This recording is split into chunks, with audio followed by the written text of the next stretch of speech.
Et me revoilà, le mangeur de livres, à votre service. Hein, on enchaîne les podcasts pour vous faire du bien. Alors là, je vais vous parler d'un auteur que j'aime bien, comme d'hab. Notre surprise. Voilà, un auteur qui n'est pas très connu en France, mais qui gagne à être connu. Et qui est un peu original parce que cet auteur, c'est William R. Forstchen. C'est un Américain. Et ce que je trouve original chez lui, c'est qu'à la base, c'est un professeur à l'université, spécialisé dans la guerre de sécession. C'est quelqu'un qui est né en 1950, donc qui commence un peu à être âgé, mais qui a été assez productif parce qu'il a eu une première carrière donc universitaire où il a publié plein de bouquins sur la guerre de sécession et sur aussi Pearl Harbor. Et moi je me rappelle que parfois durant des raids là, pendant le week-end dans plein de bouquineries ou des Emmaüs et tout ça, je tombais parfois sur ces bouquins d'histoire. Je dû en acheter deux ou trois en me disant que ça avait l'air d'être un spécialiste, au cas où j'ai envie de parfaire mes connaissances sur la guerre de sécession. Et en fait, Brajlon, dans les années, je sais pas, un peu avant 2010, là, avait édité euh, son cycle le plus connu, en fait, pour lequel il est le plus connu, qui s'appelle Le Régiment perdu. Mais je vais un petit peu vite en besogne, revenons un petit peu à l'histoire de Monsieur Fortune. Donc, comme je vous le dis, après une première carrière universitaire. D'ailleurs, je pense il doit être à la retraite maintenant, mais il a continué hein, à enseigner l'histoire pendant toute sa vie. Il a ensuite donc décidé, comme ça, de changer de braquet. Et en 2009, il avait écrit une, un bouquin, un one-shot, qui s'appelait One Second After. Ça a été publié, je crois, au livre de poche en France, et ça s'appelle Une seconde de plus ou Une seconde de trop.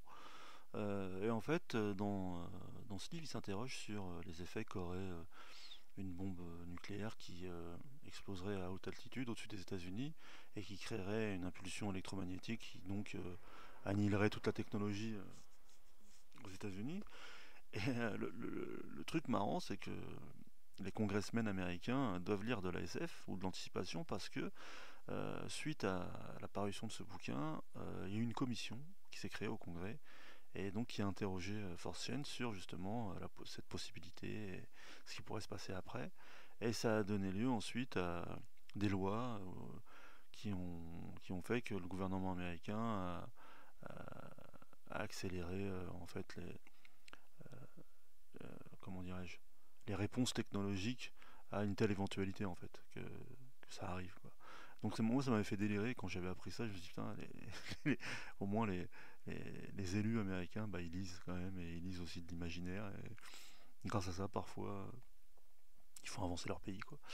Et donc ensuite, ou en même temps, il a créé cette série du Régiment perdu.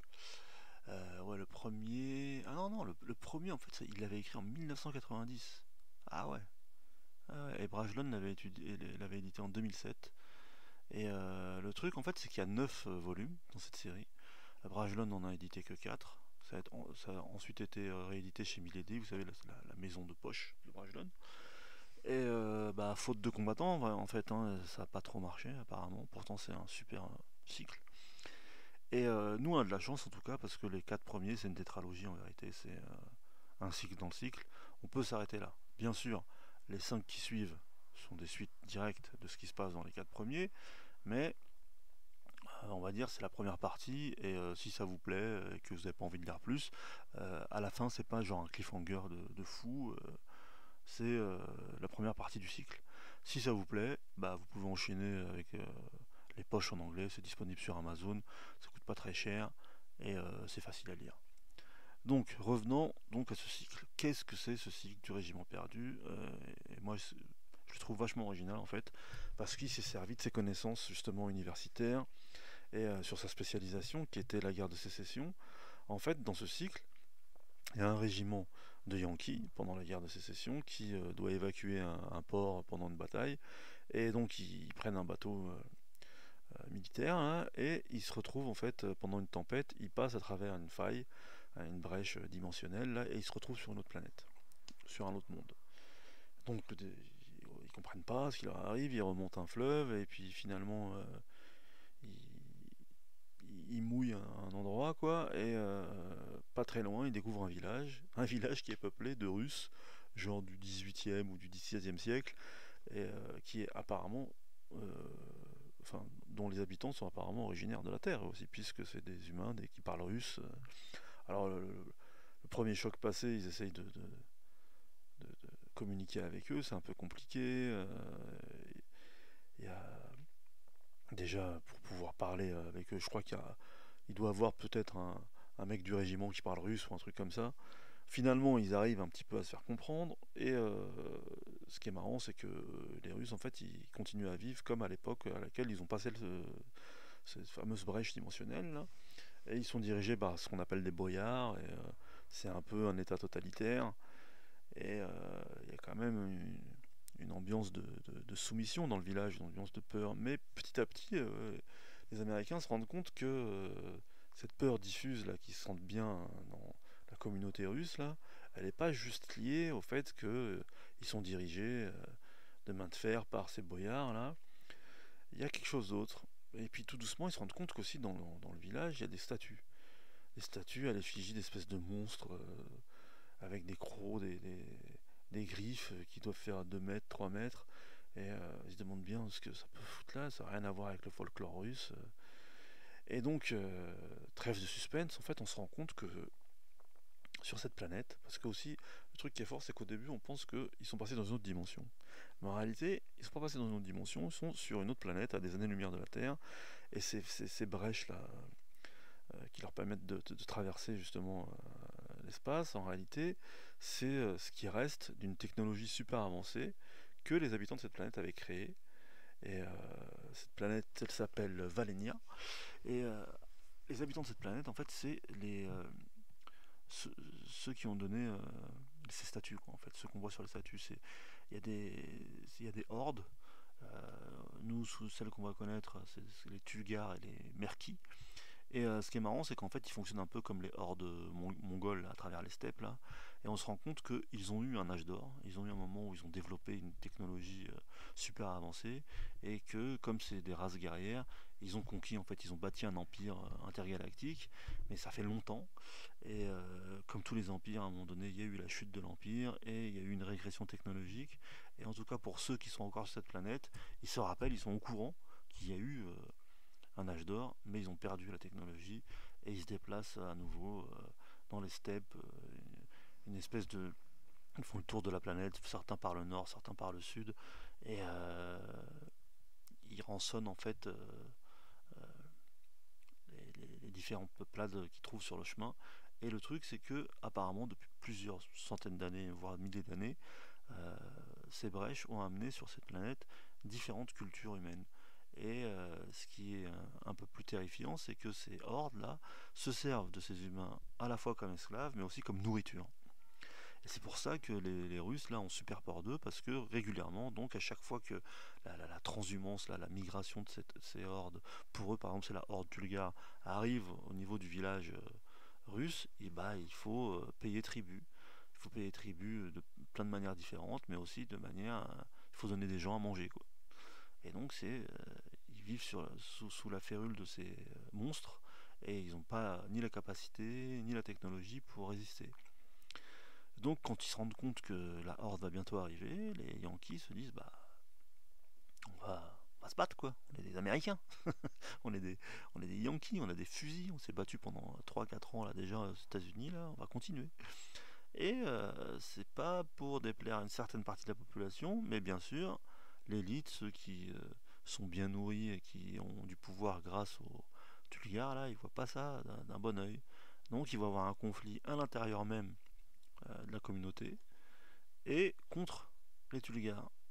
Et bah, déjà, c'est super original. Vous n'allez pas me dire que vous avez déjà lu ce genre d'histoire. Et le truc, on aurait pu se dire, bon, c'est un universitaire qui raconte, qui écrit des livres d'histoire, peut-être qu'il n'est pas très bon, qu'il n'a pas beaucoup de style. J'ai vu sur internet que certains disaient que c'était pas super bien écrit. Moi, je suis pas d'accord. Je trouve qu'il écrit bien. En tout cas, la trad est bonne. C'est traduit par Emmanuel Chastelière. Pour ceux qui sont fans de fantasy, c'est un auteur, traducteur, qui est un des fondateurs du site Elbakin.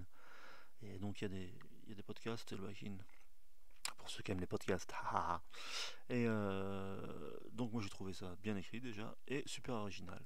Et en fait ce qui est cool c'est que comme nous on vit ça à l'instant présent quoi, bah on va de surprise en surprise parce que déjà donc il y a tout le premier moment où c'est de la pure guerre de sécession au début. Il y a le moment de stupéfaction où il passe cette brèche et il se retrouve sur un monde inconnu. Moi j'aime toujours ça. Il y a le moment où il découvre les Russes où pareil c'est qui c'est qui s'attendait à ce que des Yankees découvrent des Russes limite médiévaux. Et à le moment où on découvre qu'il y a des monstres bizarres qui sont anthropophages qui vont arriver, et qu'en plus ils sont des dizaines de milliers alors que le régiment ils sont au mieux quelques centaines. Et ensuite, il y a le fait qu'on se rend compte que, parce que quand ils essayent de comprendre un peu où ils sont, ils se rendent compte que un peu plus loin, eh ben qu'est-ce qu'il y a? Il y a des Romains qui sont là aussi depuis 2000 ans presque et qui continuent c'était des galères romaines en fait qui ont passé une brèche en même temps que des galères puniques, enfin carthaginoises, pendant une des guerres puniques. Et le truc de fou, c'est que donc ils ont continué leur guerre punique pendant 2000 ans presque là. Chacun a essayé de bâtir un ersatz d'empire. Et le truc, c'est qu'ils pourraient peut-être devenir des alliés et ils pourraient peut-être aider ces Yankees à se battre contre les Tulgares, mais ça emmène une deuxième question, c'est que, en tout cas pour les Carthaginois, eux ils sont soumis à une autre horde qui passe par le sud, et qui sont les Merquis, et pareil ils doivent donner tribut, etc. Donc en fait, ils se battent en même temps contre les Romains, ils doivent payer tribut aux Merquis, les Merquis sont des ennemis des Tulgares, ça crée des possibilités d'alliance et de guerre à ne plus savoir qu'en faire. Il y a aussi des dissensions à l'intérieur des, des Américains, parce qu'en réalité, il y a le régiment et il y a l'équipage du navire qui les a pris en charge pour les sortir du bombardement du port dans lequel ils étaient. Et le capitaine du navire, il est pas très chaud, ça le plaît pas trop. En fait, il a toutes les caractéristiques du traître. Donc tout ça fait que, en fait, ça devient super passionnant parce qu'on a en même temps des monstres qui ont les caractéristiques des peuples des steppes et qui se battent contre des Yankees qui ont juste les munitions qu'ils ont ramenées avec eux. On a une guerre punique qui dure depuis 2000 ans sur une autre planète. On a la question technologique parce que même si la Horde en gros n'a plus la même technologie qu'autrefois, bah, ils ont le nombre avec eux et en même temps c'est des géants qui font entre 2,50 m et 3 m. Et ils ont toute une culture guerrière qui fait que de toute façon, eux, ça leur plaît de se battre. Et que de toute façon, c'est juste le prestige militaire chez eux qui fait qu'on devient euh, l'équivalent de Cannes chez eux, ça s'appelle Quarkat. Et tout ça fait qu'en plus, Force Chain, il introduit aussi une question de production, en fait, de technologie, et avec juste euh, les connaissances scientifiques des Américains et les quelques mecs dans le régiment qui, avant de faire la guerre, étaient soit euh, entre guillemets ingénieurs, soit mineurs, soit spécialistes, je sais pas, du rail, etc. Donc ils essayent en fait de recréer aussi une espèce d'industrie, euh, au moins pour créer des munitions au début, puis ensuite il y a des idées qui viennent, ils essaient de créer un chemin de fer, ils trouvent des gisements, ils créent une industrie minière, et tout ça toujours sans avoir le temps parce que ils sont harcelés par les Tulgares ou parce qu'à un moment donné il y a la guerre. Au début ils font la guerre contre les Romains, finalement ils se trouvent des points communs avec les Romains, ils font la guerre aux Carthaginois, mais les Carthaginois sont tributaires des Merquis, donc les Merquis reviennent, enfin c'est incroyable, il y a un océan entre eux, donc au début ils ont qu'un seul bateau, ils disent qu'il faut qu'ils créent d'autres bateaux. Franchement, alors peut-être que pour certains c'est pas intéressant du tout ça, mais moi je trouve que cet alliage de différents thèmes et de différentes questions, le fait que ce soit au début entre guillemets juste l'histoire d'un bataillon, d'un régiment du 19e siècle, quoi, en gros, Au début, c'est que ça ressemble à de la fantaisie. En fait, après, on comprend que c'est de la science fantasy. Après, il y a toutes les. Justement, le fait, pour ceux qui aiment l'histoire, quoi, ce qui choisit à chaque fois comme communauté qui a passé à un moment ou une autre cette porte pour arriver sur Valenia, là. Donc, on a des Romains. Après, c'est vrai, le problème, c'est que ils les figent. Et à chaque fois, à la période à laquelle ils ont passé la porte, on dirait que l'humanité ne peut pas avancer. Mais en même temps, vu qu'ils sont tributaires à chaque fois de ces hordes-là, et qu'ils payent un lourd tribut, peut-être que eux, dans leur tête, en gros, ils veulent, enfin, il n'y a pas de place pour l'évolution technologique, c'est possible. Mais en tout cas, c'est des petits pavés. Enfin, non, c'est pas vraiment des pavés, je vais loin. Attends, je vais vous dire ça. Hop, hop, hop, le premier fait ouais, un peu plus de 500 pages. Ouais, c'est à chaque fois à peu près ça. 500 pages, mais en tout cas, c'est mené tambour battant, parce qu'à chaque fois, euh, c'est soit la lutte contre. Déjà au début, il faut essayer de libérer les Russes. Déjà de l'emprise des seigneurs, là, et ensuite de l'emprise des Tulgars, et les Russes, ils doivent faire un bond aussi mental entre on va dire l'univers temporel et culturel dans lequel ils se trouvent depuis des centaines d'années là, et entre guillemets la modernité amenée par les Yankees. Bon, il y en a plein qui arrivent à faire ce bond facilement parce qu'ils voient, c'est une double occasion, quoi, se libérer du servage et se libérer de la horde. Donc il y en a plein qui sont d'accord pour faire la révolution en gros.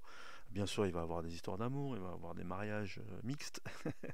Et ensuite, après une bataille homérique, justement c'est le cas de le dire, contre Rome en gros, il y a cette alliance qui leur permet d'avoir du sang neuf des deux côtés et de peut-être se dire que il y a un avenir possible en fait. Parce que ça amène justement des ressources en plus, quelles que soient les ressources, hein, qu'elles soient humaines, technologiques, minérales, j'en sais rien. Et ça apprend aussi des informations en plus, parce que Valenia est vaste, et donc on se dit qu'il va y avoir d'autres peuples, d'autres personnes qui ont traversé ces portes. Je sais qu'apparemment, il y a un moment, il y a même des pirates des Caraïbes qui se retrouvent euh, mêlés à leurs histoires là. Et en tout cas, moi je sais que c'est un cycle qui m'a beaucoup plu et que j'ai dévoré. Donc voilà. J'espère que je vous ai donné envie. Je sais que Force Chain a bizarrement collaboré après à plein de cycles déjà établis en SF ou en fantasy par exemple. Il a collaboré à Magic, là, vous savez, Magic the Gathering, là, les trucs des cartes là. Il a fait des Star Trek, il a fait des Wing Commander. Je sais qu'à un moment donné, ouais, dans le truc de Face là, il a écrit un ou deux bouquins des légendes de Krondor. C'est incroyable.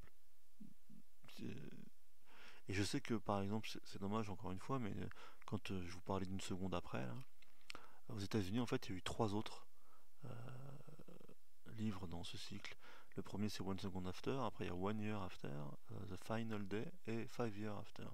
Donc moi je sais que ça me plairait bien parce que j'avais lu le premier. Et c'est bizarre, hein, en même temps il ne doit pas trop avoir de succès en France parce qu'à chaque fois, euh, il y a le premier truc ou deux trois qui sortent et puis on n'a pas la suite. Alors bien sûr il a fait des séries aussi purement sur la guerre, hein. Il a une série Gettysburg qui est super connue. Il a une série La guerre dans le Pacifique. Euh, Moi j'avais lu une nouvelle de lui qui se passait dans le monde justement là, de Condor, là, le 10 heures de vérité. C'était dans une anthologie de Brajlon. Et quand on sait pas que c'est dans le monde de Feist, ça passe. Donc voilà, j'espère que je vous ai donné envie de lire cet auteur parce que franchement, moi, encore une fois, je trouve ce cycle très original et euh, euh, n'en déplaise à certains, très bien écrit.